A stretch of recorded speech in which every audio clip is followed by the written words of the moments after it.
Ya, Assalamualaikum warahmatullahi wabarakatuh.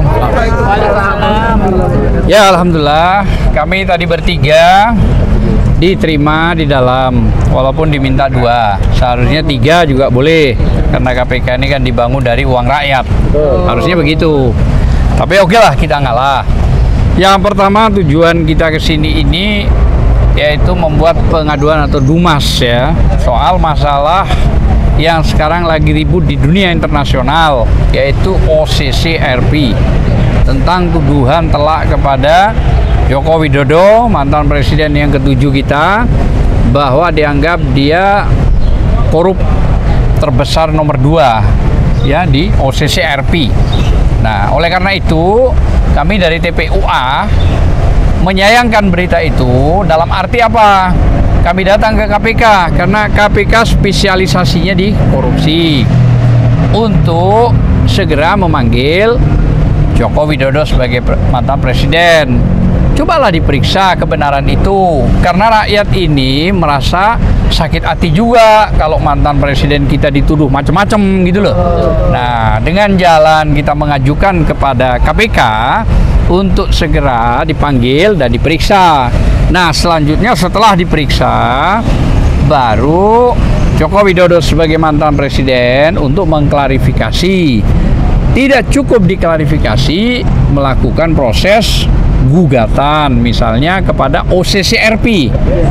Nah, itu yang paling utama dulu. Dan hal-hal lain yang disampaikan juga, ada 2 bendel berkas tentang putusan Gus Nur di Surakarta, yang waktu itu Gus Nur ditangkap gara-gara menyampaikan hoax ijazah palsu, dugaan ya, katanya demikian. Tapi dengan berjalannya waktu kan memang tidak pernah ditunjukkan itu ijazah. Nah, hasil putusan dari PN dan PT, MA-nya menyusul, sudah diterima juga oleh pihak KPK sebagai bahan utama untuk mungkin ditelaah. Apakah itu masuk dalam proses ini? Silahkan, itu bukan kewenangan saya.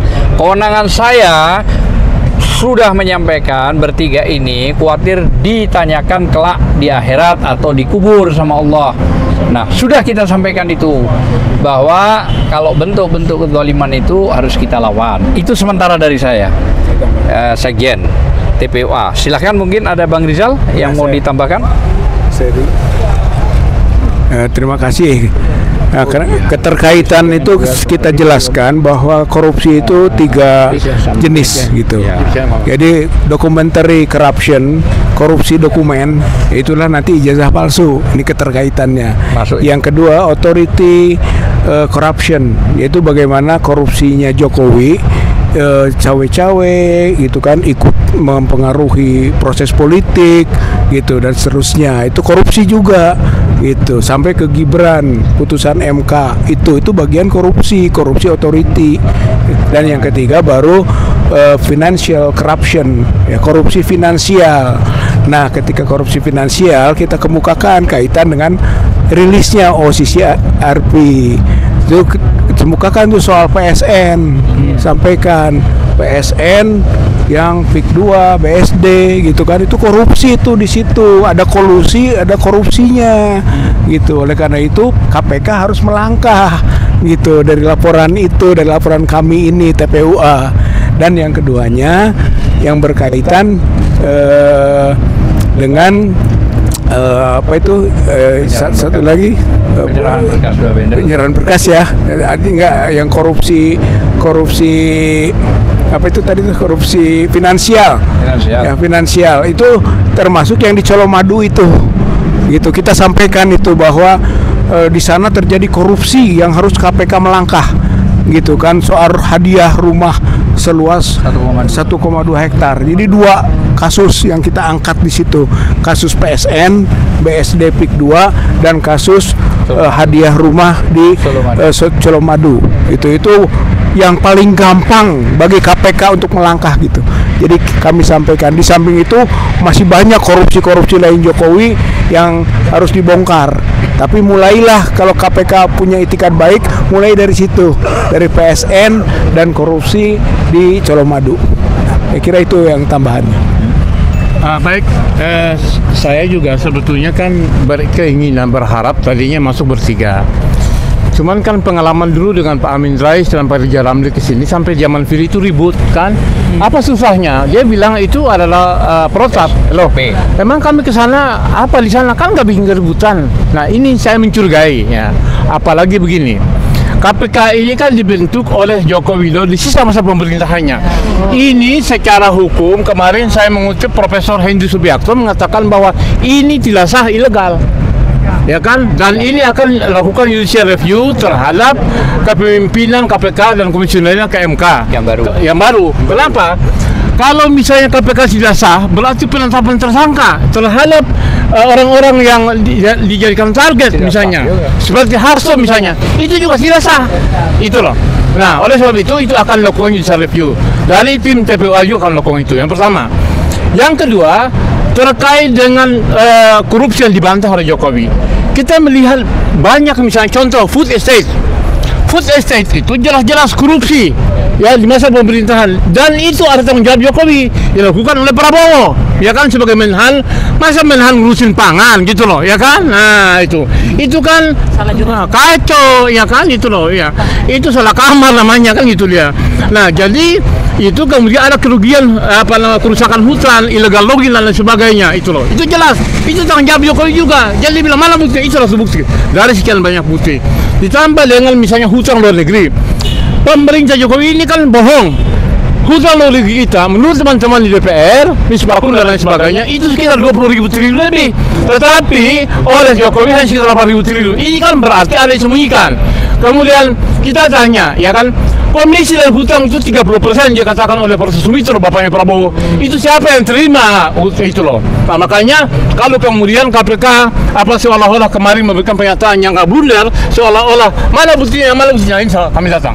Jadi wahai KPK, kalau misalnya Anda tidak, ini berarti memang kesimpulan kami bahwa KPK itu adalah sekarang ini seperti lembaga bantuan hukum Joko Widodo, itu tidak salah, ya kan? Oleh sebab itu kami akan tetap TPU akan berjuang terus, ya kan, bersama rakyat dan semua elemen bangsa agar supaya kita bersih. Kita malu kepada negara internasional. Kenapa investor ke IKN itu nggak mau?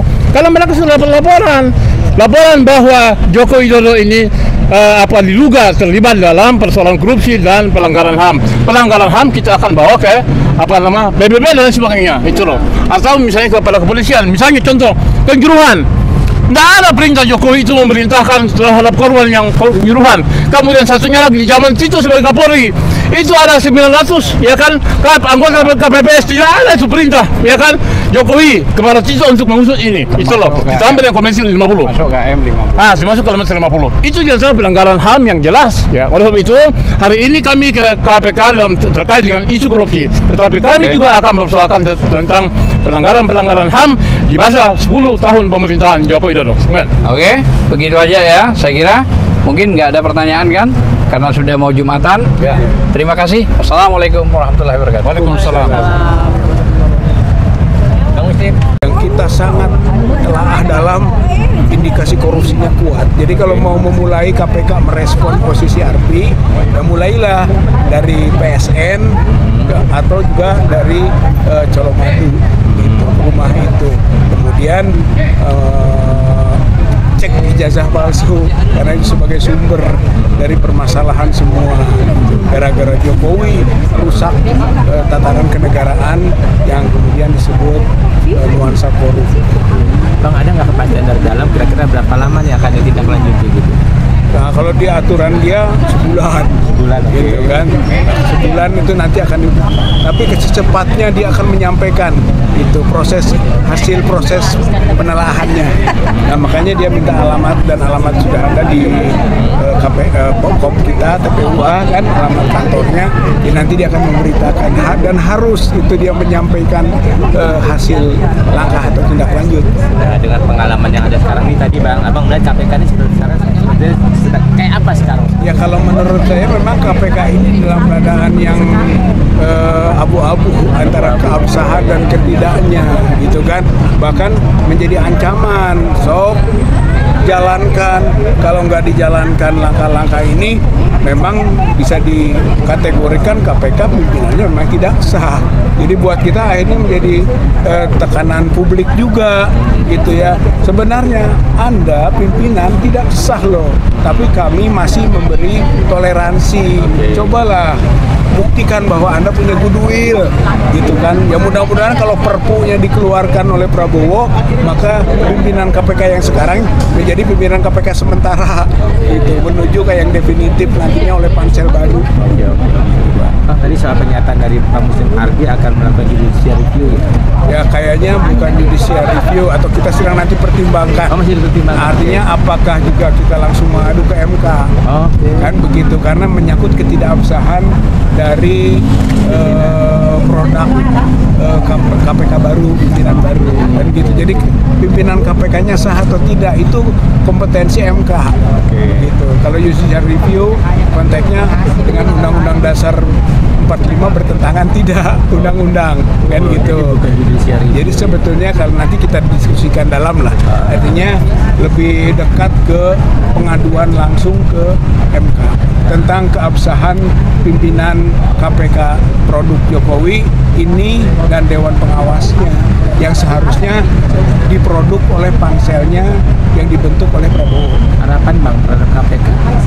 Ya sebetulnya KPK harusnya gitu kan, ini sudah menjadi isu publik, bahkan isu internasional gitu. Kalau diam saja dia tidak melangkah gitu kan, berarti KPK ya sama saja dengan yang dituduh Jokowinya gitu. Jadi benar-benar sama-sama lembaga korup juga gitu. Oleh karena itu kita kasih jalan, Pak.